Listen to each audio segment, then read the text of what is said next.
Hello, ladies and gentlemen, and welcome to the Affirmative Talk Show.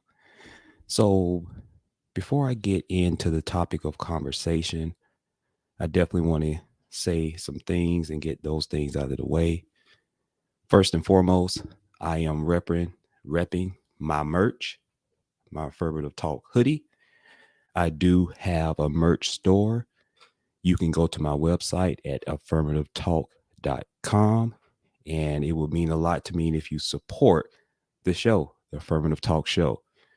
I appreciate all the support that I've gotten on one of my last videos that I did on the situation with Sergeant Jules Scott.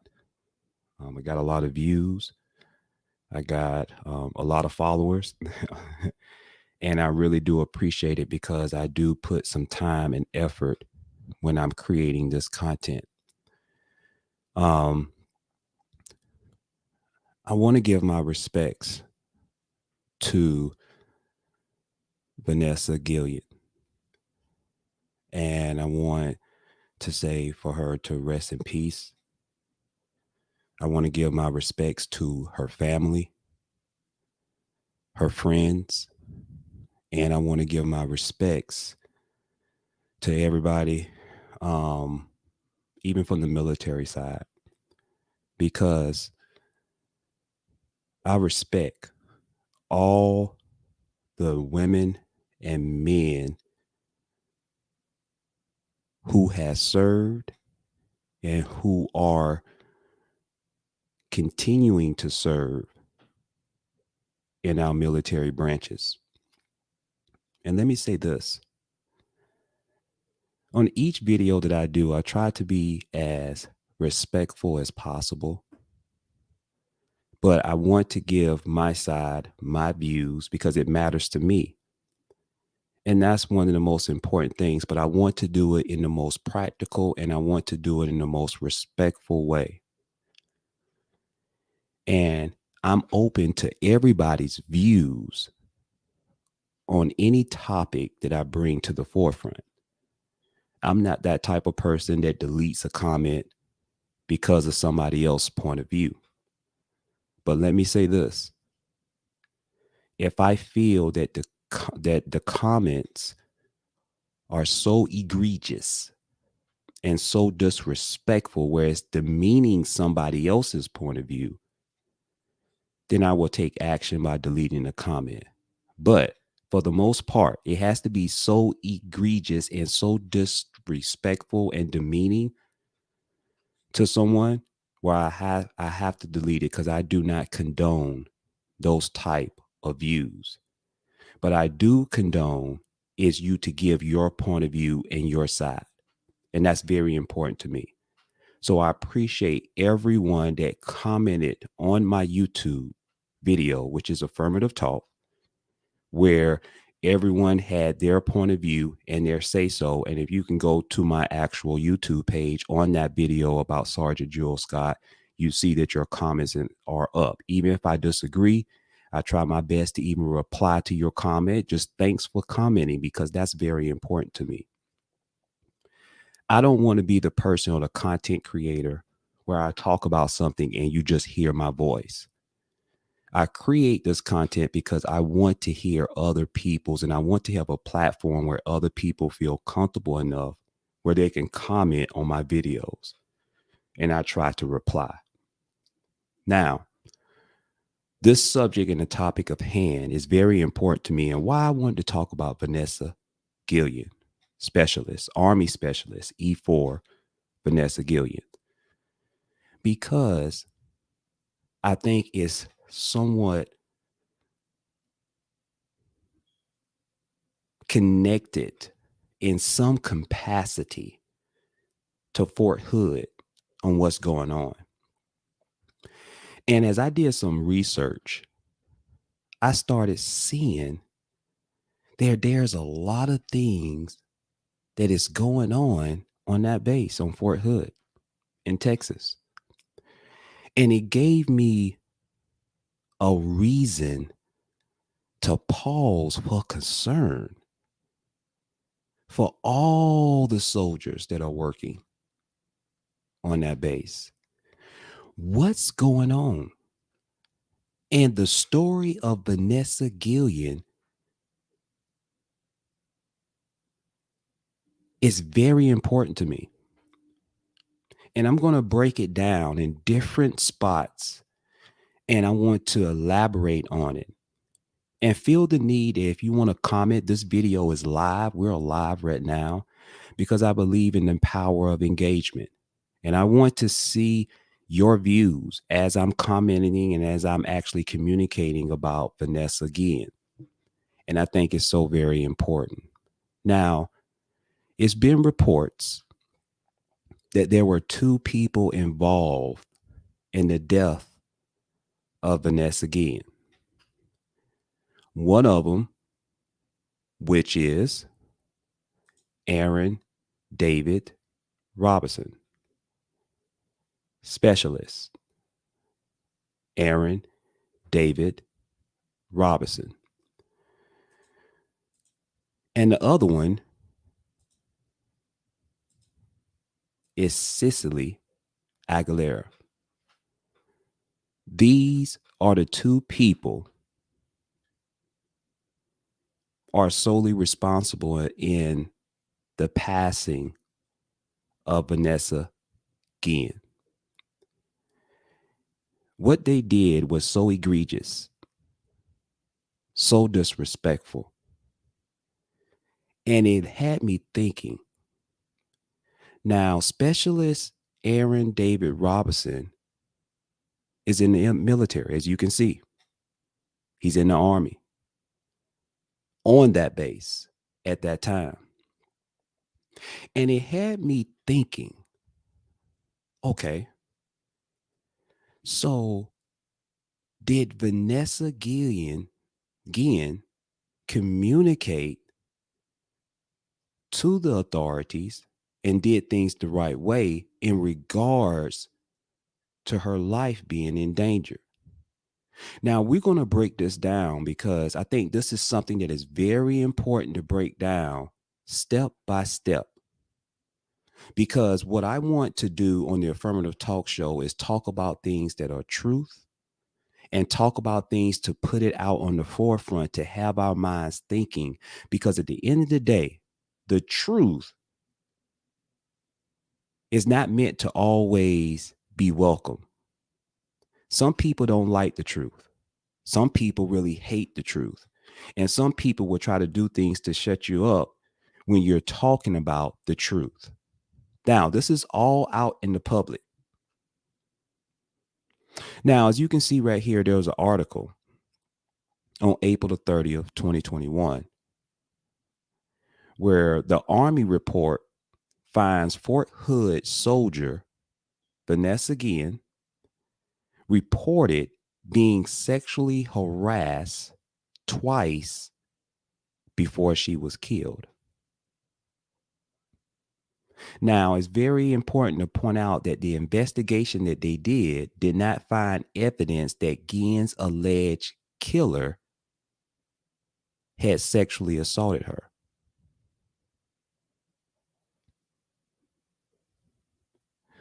Now, let's go in depth.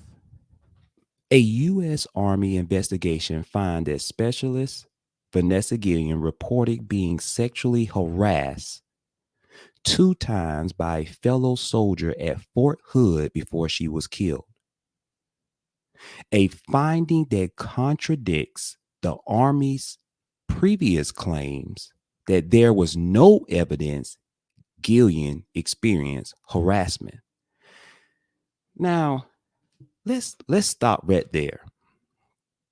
This is so very important to me right now because it said and it was reported that the Army quotes or initial quotes or findings was contradicting. Now, it had me thinking, so with Sergeant Jules Scott, is what she's saying, remember the Army had put out some things out there and saying that they have an open door policy where soldiers can go to leadership Then Sergeant Jules Scott said that this is a lie. I did do those things, but they did not hear me. They did not listen to me. So it had me thinking, Vanessa Guillen did the same thing where she went and reported to her leadership, and the Army possibly, or someone that was in that leadership, ignored it. And why? Could it be the reason why she passed away is because she was a female? Could it be a reason why because she was not respected enough in her unit? Or she was not respected enough with the leadership? Now, Gillian's supervisor and other officials failed to report the harassment up the chain of command. Let me read this again because you can't make this type of stuff up. Gillian's supervisor and other officials that are involved failed to report the harassment up the chain of command. Now, if anything that I know about the military, they are big about following the chain of command. But I want to ask this question. It's kind of like a rhetorical question. What do you do when you follow the protocols and you find out that the protocol, following protocol, don't work? What do you do when you try to get information out and following the procedures and policies in place, and then you are finding out that it's not working out? Could it possibly be that you say to yourself that, you know what, if y'all are not listening to me, I need to go outside of these four walls and talk to someone where my voice can be heard? If someone feels so threatened for their life and feel disrespected and feeling like so scared, and you are following the policies in place and you see that it's not being heard, it is human nature for human beings to act accordingly. And it could be perceived from an exterior perspective like you're bucking the system, but in all actuality, you're actually trying to get saved. You're drowning, but you're trying to come out of the water yelling for help. Now, according to a report released on Friday, which provided new details about the investigation following Gillian's disappearance on April the 22nd of 2020. Investigators did not find credible evidence that specialist Aaron Robinson, the man accused of killing Gillian, sexually harassed her or that they had a relationship outside of their professional one, the report said. However, Robinson was reported for sexually harassing another female soldier, and Robinson shot and killed himself after being confronted by the police. Take a moment and think about that.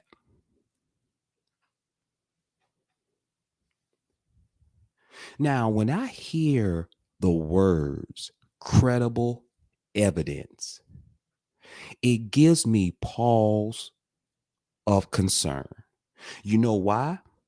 Because when I hear credible evidence, that could be perceived that there is possibly some evidence, but depending on the investigator, it is up to them whether they say to themselves that, ooh, let me say, I don't think this evidence is credible enough to be put out in the atmosphere. That is something that give you like, man, what is going on? Now, as a result of the investigation, Army officials removed 5 current or former leaders in the 3rd Cavalry Regiment, where Gillian also worked, from their leadership positions. 3 of those officers will also be reprimanded. Garrett also referred disciplinary action against 8 other officers, all of whom will receive reprimands and one who will be relieved. Now, as of Friday, 21 officers in total have been suspended, relieved of their positions, or giving official reprimands following Gillian's murder. What we are listening to and reading right now was that there was a failure in leadership. There was failure in leadership. And it's so egregious because, in my mind, if they had followed protocol, if they would have listened to Vanessa Guillen and actually took action the moment she put it out there, her life may have been saved.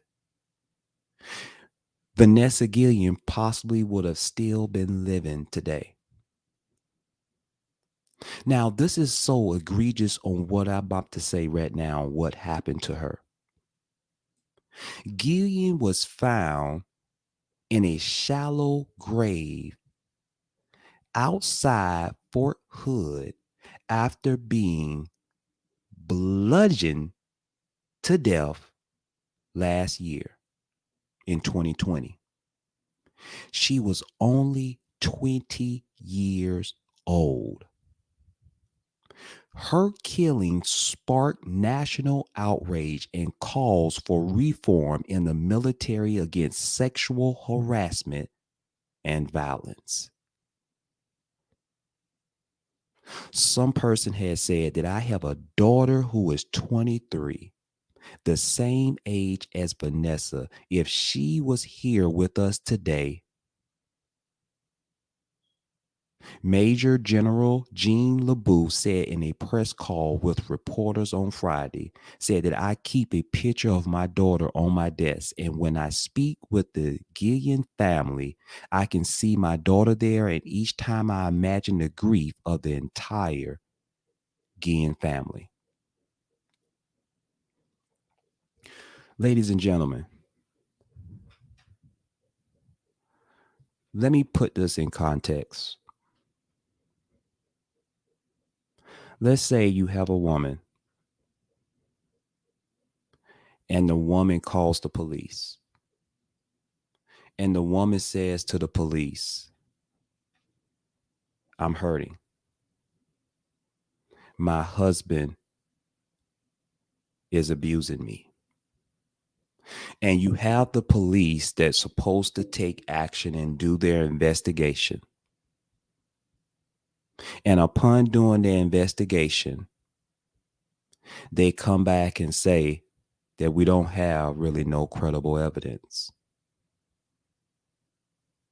Then turns out a week later, that woman dies from the hands of her husband. What am I saying to you? I understand on both sides, because there are situations out there where a woman can mislead the police. A woman may say things and it may not be what she says. Remember, always in my conversations, I always say there's 2 sides to every story. But what makes this situation different is that specialist Aaron David Robinson, it was put out there is that there was another another sexual harassment case that another woman had filed against him. I always believe where there's smoke, there's fire. And based off on that other sexual harassment case, it should have been put out there and more investigated on to find out what is going on with the specialist, Aaron David Robinson. I want to pull up another article here.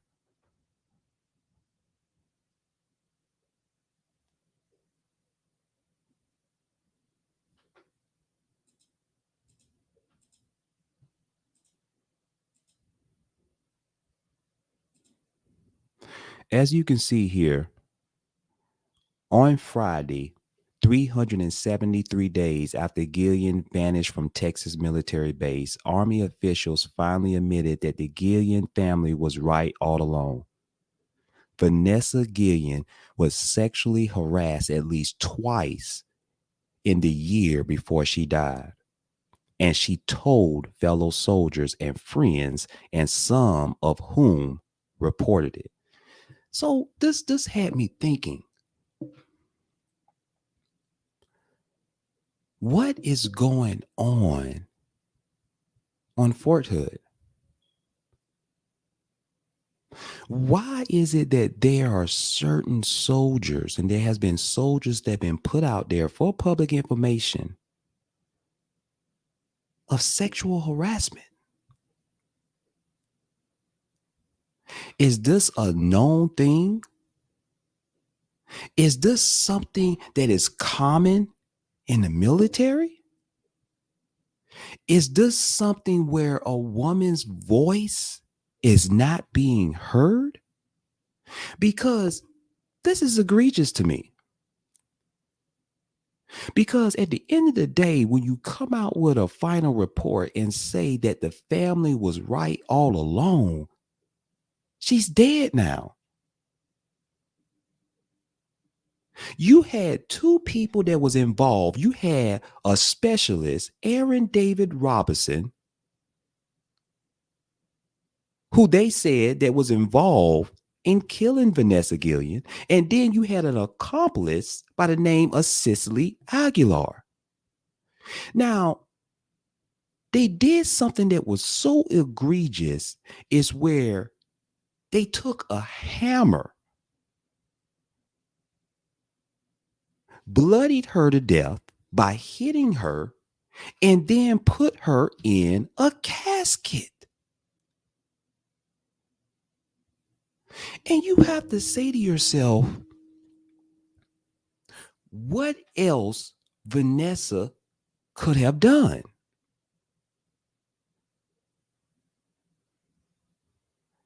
How can someone really get help when no one is listening to them?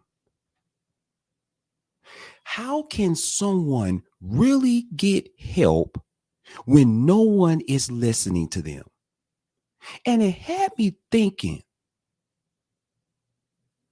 is there some validity to what Sergeant Jules Scott is saying? Is that I'm scared for my life? I've went through the proper channels. No one is listening to me. They're trying to silence me up. They don't want my voice to be heard. So now I need to go outside the rims of this branch and speak to someone who has probably a more powerful voice than me, so that way my story can be heard. That's way my life can be saved in some way. Ladies and gentlemen,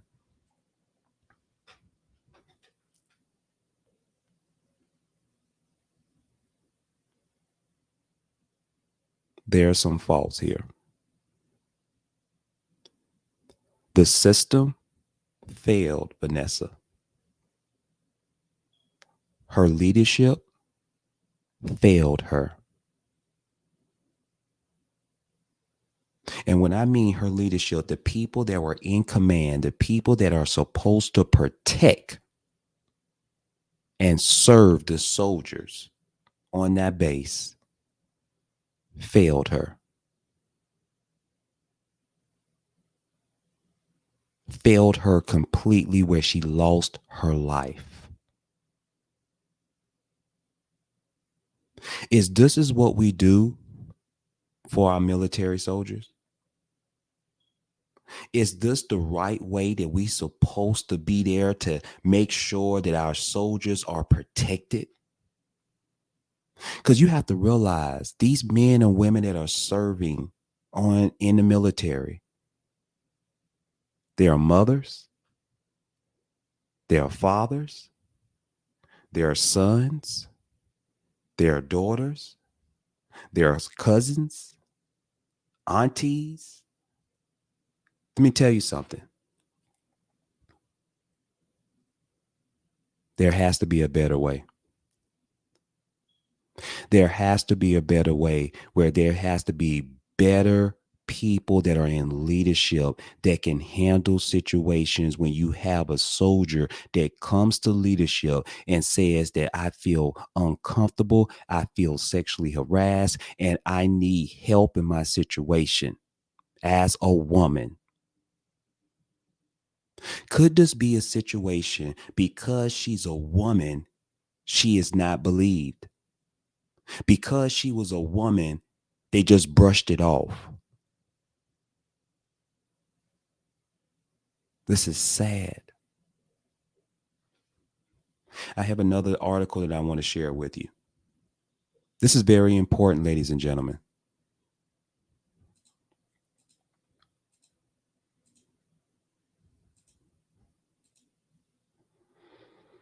Now, this article was put out on May 23rd, 2022, which was yesterday, by Melissa Gus. New Texas DPS document reveals motive behind Vanessa Guillen's murder. The documents also reveal authorities found blood in the armory room where Guillen was killed. In the armory room. This was on base, but not until roughly 2.5 months after she went missing. So let's break this down for a moment. You mean to tell me the investigators that supposed to have investigated on this situation, you mean to tell me they didn't do the due process in finding blood in the armory room? That's what investigators are supposed to do.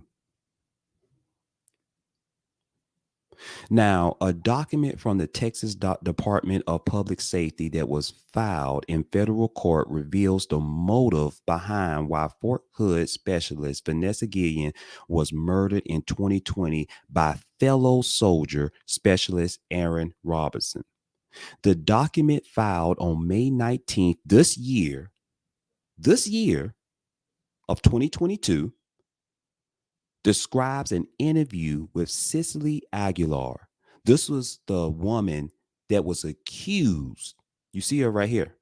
You see her face right here where I have the mouse. That's her. Cecily Aguilar, the only person charged in Guillen's murder.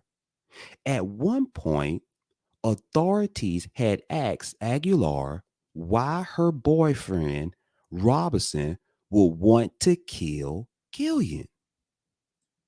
She went on to tell authorities that he did it because Guillen saw a photo of Aguilar on Robinson's phone, the document states. Guillen saw Robinson's cell phone lock screen, which contained a picture of Aguilar. The document states he told her he was worried about getting in trouble for violating the Army's fraternization rules since Aguilar was still married to another soldier and he hit Guillen in the head with the hammer. Come on, man. He told her he was worried about getting in trouble for violating the Army's fraternization rules since Aguilar was still married to another soldier, and he hit Gillian in the head with a hammer. Aguilar, who was indicted with 11 counts by a grand jury last July, was dating Robinson, despite being married to another soldier, Keon or Keon Aguilar. Now, Gillian was killed on April the 22nd of 2020 on post by Robinson. According to an FBI criminal complaint, Robinson, with the help of Aguilar, later dismembered Gillian's body and buried her remains near the Leon River in Bell County, the complaint alleged. Gillian's remains were later found on June 30th of 2020. The next day, Robinson shot and killed himself, which left people wondering why he murdered her if they didn't have any connection to each other. Robinson will go into moods in which he will not be his normal self and have a tic, Aguilar said. Authorities later interviewed a Bell County jail inmate who Aguilar spoke to about Gillian's murder, the document states. Per the document, the inmate said Aguilar told her that Robinson snapped, that he had an image in his head and he saw himself kill Gillian and wanted to do it. The Texas DPS document reveals interviews authorities had with Aguilar, Robinson, and others, as well as details aspects about Aguilar's statements. These details can be found below. So what are we hearing here?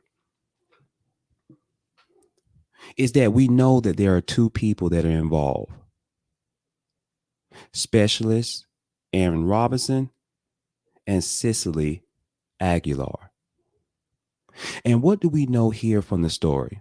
Is that we do know is that she filed for sexual harassment on 2 occasions. Her voice was not heard. Her voice was ignored. And by her voice being ignored, it opened up a door for someone to act maliciously and kill her. I'm telling this story because the silver lining is this.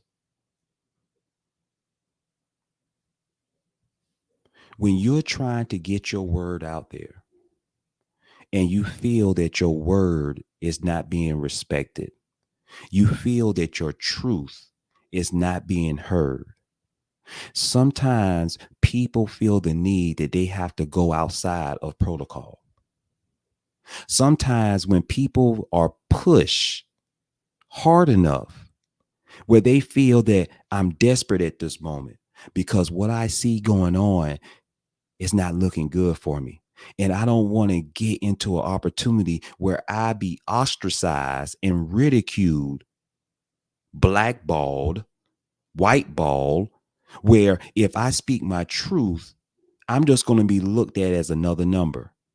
I'm just going to be looked at as another woman that's just complaining about sexual harassment. There's no truth to it. You know what? I'm just exaggerating. I'm just make believing. I'm just putting it out there and just lying on another fellow male officer. Some people will say that this is common that's going on in the military. I'm simply saying is that what we know with Vanessa is that her voice wasn't heard. I'm simply saying what we know with Vanessa is that her leadership failed her. The protocols that the military have in place failed her. And if it failed her, how many more other people that are being failed? It's pause for concern. It's pause for just saying, man, I'm now hearing the story of Sergeant Jewel Scott and what she's saying. Maybe she's crying for help. Maybe she's speaking out for help because she knows some things that's going on that base, and somebody in leadership is trying to get her to shut up. What I'm saying to you, in all respects to Vanessa, rest in peace, rest in honor, because she was gone too soon. This is not right, people. This is not right when someone's life is taken away by somebody else that cannot control their emotions. This is not right when somebody else's life is taken away when they have followed all the steps and protocol that needs to be done. But what do you do when the system fails you? How many people that have lost their life when they tried to follow the system that's in place? How many times people have been laughed at, people have been ridiculed, people that has been ostracized, blackballed, whiteballed because they have told the truth? How many people that have been discharged? How many people that have lost their jobs because they simply told the truth? I said it in one of my last videos, is that sometimes the truth is hard to do. Now, I know that the truth's supposed to set you free, but at the same token, the truth comes with consequences. Ladies and gentlemen, I'm telling you from so many experiences, is that the truth is not the most popular route to go. People will rather suffer and go along with what's going on just to keep their job. People will rather suffer and go along with what's going on just because that way they don't become a target. Let me tell you something. The truth is not supposed to always feel good.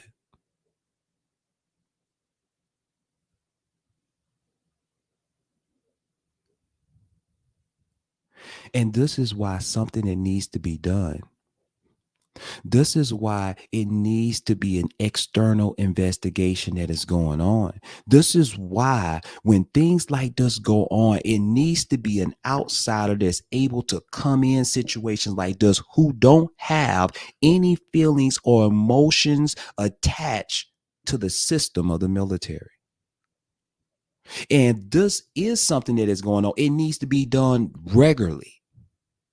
Because what I'm telling you is that for Vanessa to pass away like this, the system failed her. What I'm telling you, Vanessa passing away like this, she went and followed protocol, she was ignored. When you are ignored, you feel helpless. And when you feel helpless, you feel desperate. And when you are desperate, you're going to do things that's going to feel like and look like it's bucking protocol, but all in actuality, you're trying to get heard. Rest in peace to Vanessa. Continue prayer for her and her entire family and friends. Because at the end of the day, Vanessa's not coming back. Prayers for Sergeant Jewel Scott and what she's going through. It was put out there and reported that where she made her way back to Fort Hood base, she was detained, and she wanted her fellow friend, fellow soldier to report it live. Then it was put out there from the actual military police that he needed to put the phone up, and he didn't. So he ended up getting detained. Let me tell you something, ladies and gentlemen. I understand that there are two sides to every story. But when you do the research and look into the story on what happened to Vanessa, it should give you reason to pause for concern. It should give you reason to say to yourself, like, man, to go out like this is bad. Dang.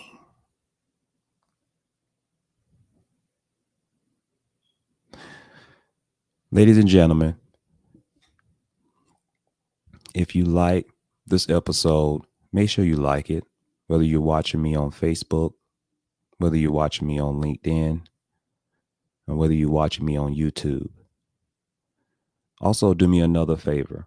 Go on YouTube and chime in with your comments. Give me your comments on what you think about the death of Vanessa Guillen. And how do you feel about the situation? Do you feel that everything was followed to the T? Or do you feel that the leadership of Vanessa failed her? Tell me. Engage with me. And also keep engaging with me on the Jewel Scott story. Tell me your thoughts and opinions on it. Go into my YouTube. My YouTube is Affirmative Talk, and engage and comment with me. And definitely I'm looking forward to hearing and reading your point of view about the Vanessa situation and about Sergeant Jewel Scott. Once again, respect to all my veterans out there, respect to all the soldiers that are on active duty, respect to every last one of you. I pray that you are protected. I pray that your words are being heard. I pray that you have the right leadership around you. I pray that every single day when you get up and you put on that military uniform, that you are protected just as much as y'all are protecting us in this country. Y'all take care and always stay blessed.